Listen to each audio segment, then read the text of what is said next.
Mic check.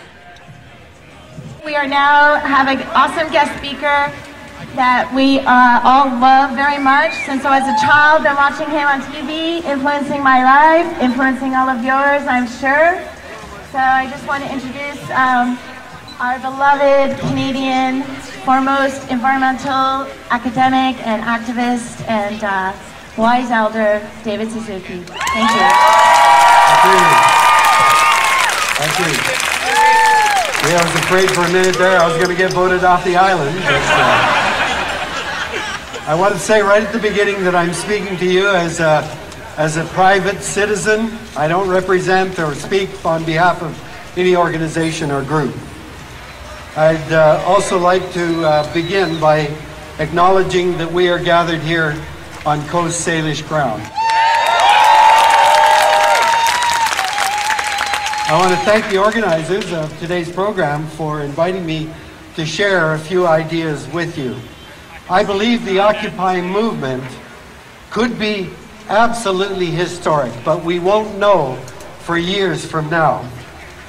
I believe what it is a demand for open dialogue, for conversation in which disparate voices, we've already heard some of them, will be heard. And I am here as much to listen and learn as I am to speak. But I'm especially grateful then for being given this time at the beginning to present my ideas first. Let me be transparent with my motives, as I hope you ask all speakers to be. I have an agenda.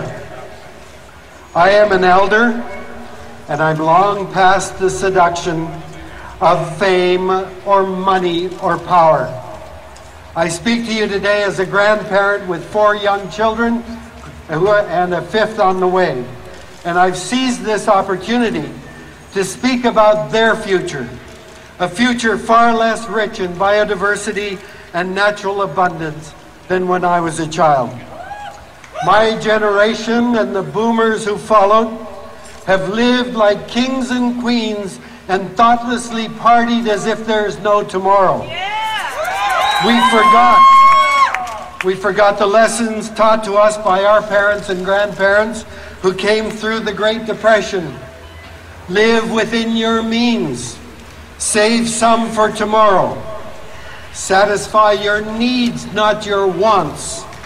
Help your neighbors, because someday they will help you. Share, don't be greedy. Money doesn't make you a better person or more important person. Well, the party's over. We've got to remember those old aphorisms, clean up our mess, and start thinking about our grandchildren. I'm a scientist, and what we do is to probe the mysteries of the cosmos, to uncover laws and principles that explains what's going on in the world and how we can live within it.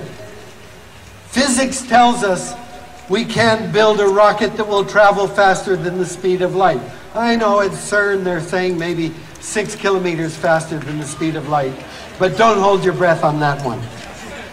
Physics tells us the law of gravity applies to all objects on Earth, that entropy means perpetual motion machines are not possible. Those are the laws of physics, and we live within them.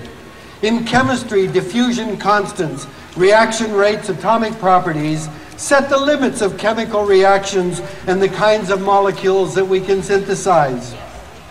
Biology dictates our absolute need for clean air, clean water, clean soil, clean energy and biodiversity in order for us to survive and live in a healthy way. Those are laws of nature and we can't change them. We have to live within their boundaries. Many other things are not forces of nature. We draw lines around our property, around cities, provinces, and countries. And boy, do we take them importantly. We will go to war, kill, and die to protect those borders. But you know what? Nature couldn't care less about human borders. Air, water, dust, storms, drought, global warming, fires, epidemics, Migrating birds, fish, mammals, and insects pay no attention to our ideas of territory.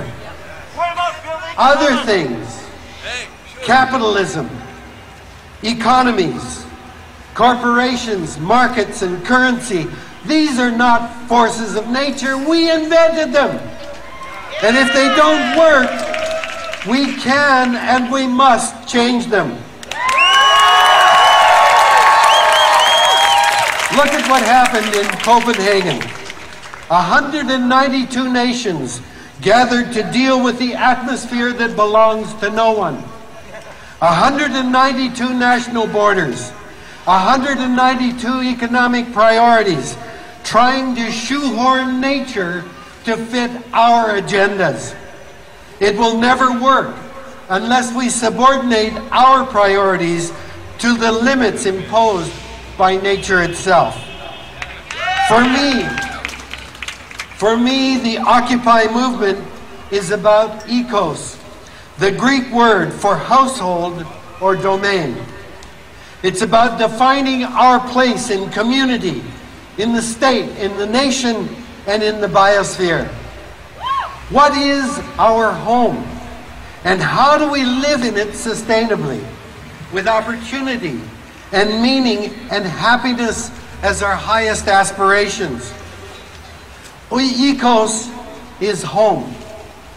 Ecology is the study of home.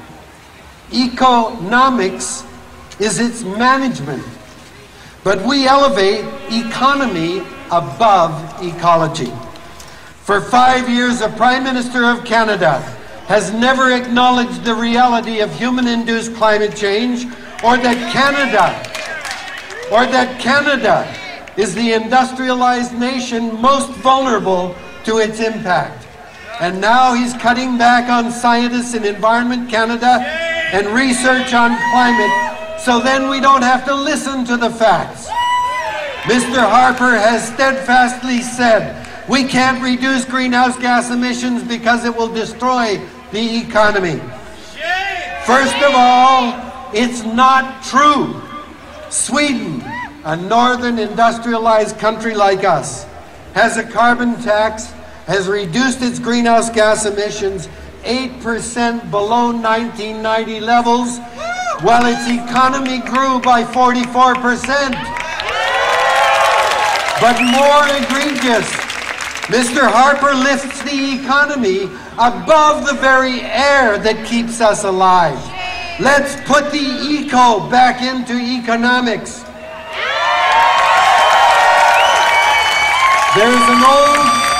There's an old saying that money talks. I've talked to a lot of loonies, but they've all been people. Money may not literally talk, but today it controls and sets the agenda for our governments. Occupy is not just about the 1% who continue to rake in an ever-increasing proportion of society's wealth, while 99% bear the real cost. Occupy is about corporate power. Corporations have become bigger than most governments on the planet, and they are no longer bound by national borders, laws, or standards. Occupiers know, because so many of you are young, that the terrible inequities represented by the 1% today are also intergenerational. Today's corporations and the super rich are increasing wealth at the expense of generations to come, exhausting resources, extinguishing species, poisoning air, water, and soil. Yet economists discount the estimated costs of these problems that will be most strongly felt by successive generations to come. Have you ever heard a politician call for mass spending for the sake of future generations, or children who can't vote, or for youth who don't bother to vote? Why does the government that we elect to look after our well-being and our future act as a cheerleader for corporate sectors? Because money talks. For years, the auto sector fought every progressive innovation, from seat belts to catalytic converters to mileage targets to airbags. It will cost too much. We'll be put out of business. Let the markets rule. Don't legislate. Trust us, is what they said. For 10 years, Chrysler had data that proved airbags save lives. Yet for years, the auto sector fought Ralph Nader, while hundreds of thousands of people who could have been saved by airbags died. And when their beloved free market shifted to favor foreign companies, those bastions of free enterprise came crawling to governments and asked for bailouts. David Lewis was right, they're corporate welfare bums. And they got the money. But they got the money with very few strings attached. Why does our government, Ag Canada, the Canadian Food Inspection Agency, act like cheerleaders for GMOs, declaring them substantially equivalent to normal food and thus not requiring special standards of safety, yet denying the requirement of labeling so at least we can choose what to eat? Money talks. Just ask Monsanto. Remember the tobacco industry's campaign of denial, spending tens of millions to assure us that smoking and secondhand smoke were not hazardous. All the while their own experts knew the health dangers. Why is the pharmaceutical industry allowed to do its own research on drug safety instead of independent labs, and spend hundreds of millions of dollars to support an army of lobbyists, with the result that the fastest rising component of health costs are drugs? Money talks. Why do we continue to subsidize the fossil fuel industry with billions of our tax dollars while they are reporting record profits year after year? Do you think the development of the tar sands, the Enbridge pipeline, or LNG ports will be possible without massive subsidies from us, the taxpayers? Money talks. Fossil fuel companies spend hundreds of millions of dollars to inform us fossil fuel caused climate change is not real. It is. While saying that scientists are divided on the issues, they are not. While supporting right-wing think tanks and skeptics and websites, all to confuse the public and keep government from acting. And while they're doing this, they are in full knowledge that what they are denying is real. If this isn't immoral, I don't know what is. And yet Canada calls tar sands oil ethical. Exxon has reported record profits, yet has fought against a class action suit brought by people impacted by the Exxon Valdez oil spill.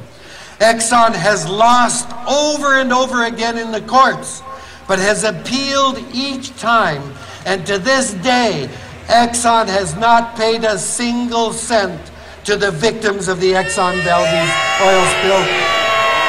And Exxon is one of the major contributors to the campaign of disinformation about climate change. I could go on and on. Publicly held corporations may produce or do things that we need, that are good for society, but their only mandate is to make money. The more and faster, the better. Terrible things have been done in the name of profit. And we need our government to protect us from their depredations. And we are here to ask, how much is enough? Don't corporations have any social and ecological responsibilities? Corporations are supported because they are said to be the economic engine of society. But when profit is their goal, they will fight to reduce their share of taxes, demand subsidies, oppose regulations, and fire hundreds of employees if it will increase profitability. Corporations are not people. They are economic creations that are not designed to consider people, communities, or ecosystems. And that's why we elect governments. People are put in jail today for selling marijuana. But who went to jail after BP spilled oil into the Gulf for months? Politicians. Politicians have rushed us into the global economy. I remember when Brian Mulroney was Prime Minister and rushed us into free trade agreement with the United States, even though 60% of Canadians voted against it. He was interviewed by Larry King on CNN, and when Larry chided him for Canada's economic downturn, Mulroney's reply was, "That was the global economy. Don't blame me for what happens in the global economy." If we lose control over our economy because of the global economy, why do our politicians give up their responsibility and rush to embrace that globalization? Globalization does not spread the highest standards for workers, corporate communities, or ecosystems. Instead, corporations go to the lowest standards of medical care, of wages, of environmental standards, because it's all about maximizing profit. The global economy means our garbage and toxic effluents are shared with the world, dumped into the air, water, and land. When you purchase fancy running shoes, a cell phone, or automobile, do you know whether slave or child labor was involved in any part of its production? The ecological impacts of toxic materials generated in the process of manufacturing, these costs are hidden. Yet each time we make a purchase, we become part of that system that exploits people and ecosystems around the world. We claim we live in a democracy, but how many of us will vote next month in the coming election? Maybe we'll set a record with 25%. How about the provincial election? Ontario just had a record 49% turnout. And what about the federal election? When 40% of us don't vote, we don't have democracy. I have voted faithfully in elections ever since I turned 21 in 1957, and I have never voted for a party that formed the government. In other words, my vote carried no weight, because we are one of the last democracies in the world that doesn't have a democracy based on proportional representation. If we don't vote, we don't have democracy. If we don't have proportional representation, we have minority rule. Corporations are not people, and corporations should not be allowed to finance political campaigns for politicians. Why do we have such a disproportionate representation of politicians who are business people or lawyers? I believe because they can afford to run for office and lose, and they have friends with money. But that skews government priorities to issues jurisdictional and economic. We need a broader perspective than just legal and economic issues. Political campaigns should not be financed disproportionately by the wealthy. Any qualified candidate should be able to campaign, and the only money for campaigning should be from us, the taxpayers. If money talks, let it be from the general public, so their best interests dominate government priorities, not corporations. A society that supports vast disproportions in the distribution of wealth is not a sustainable society. A society should measure its success by the care of its weakest, poorest, and most vulnerable, not by the number of super rich. Let's take back the agenda. We need democracy for people, not corporations.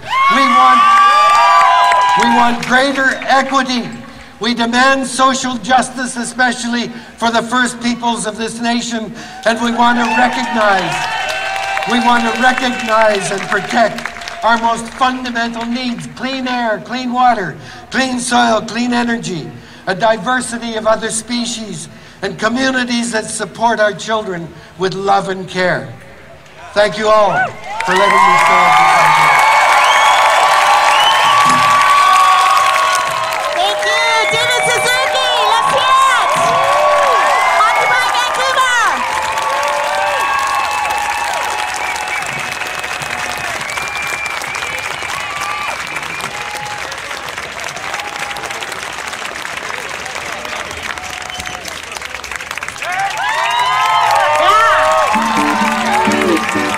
David, we love you.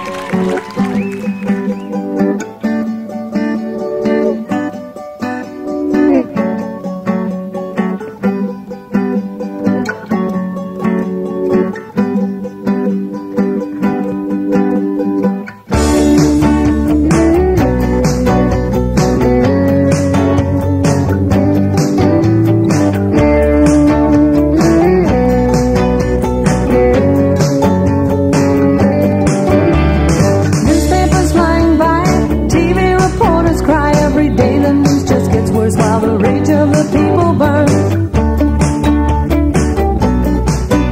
Change, change. The power players drink blood and money. We don't think it's too funny. We're still submitted to it. We're still committed to it. Change, change. You don't know what to do, it's not really up to you. You're under too much stress to think you can deal with this. We all do feel the same, nobody's really to blame. We're all a part of it, but what can we do about it? We're all a part of it, but what can we do? The best thing that you can do is know it's all up to you, and need to change how it is if we wanted it to exist. The best thing that you can do is know it's all up to you, and need to change how it is if we wanted it to exist.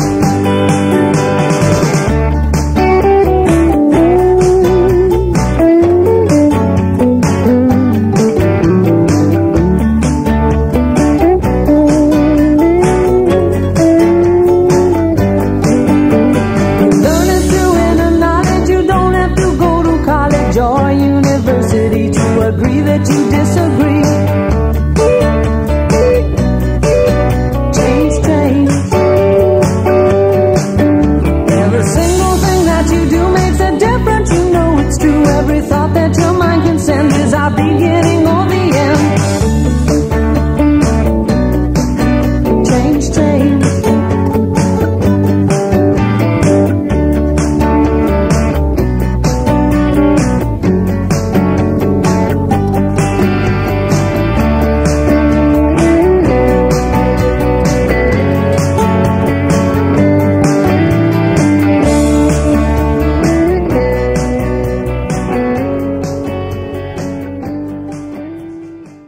Occupy is not just about the 1% who continue to rake in an ever-increasing proportion of society's wealth, while 99% bear the real cost.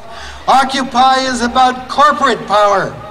Corporations have become bigger than most governments on the planet, and they are no longer bound by national borders, laws, or standards. Occupiers know, because so many of you are young, that the terrible inequities represented by the 1% today are also intergenerational. Today's corporations and the super rich are increasing wealth at the expense of generations to come, exhausting resources, extinguishing species, poisoning air, water, and soil.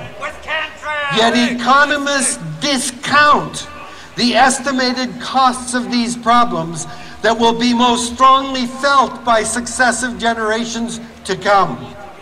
Have you ever heard a politician call for mass spending for the sake of future generations, or children who can't vote, or for youth who don't bother to vote? Why does the government that we elect to look after our well-being and our future act as a cheerleader for corporate sectors? Because money talks.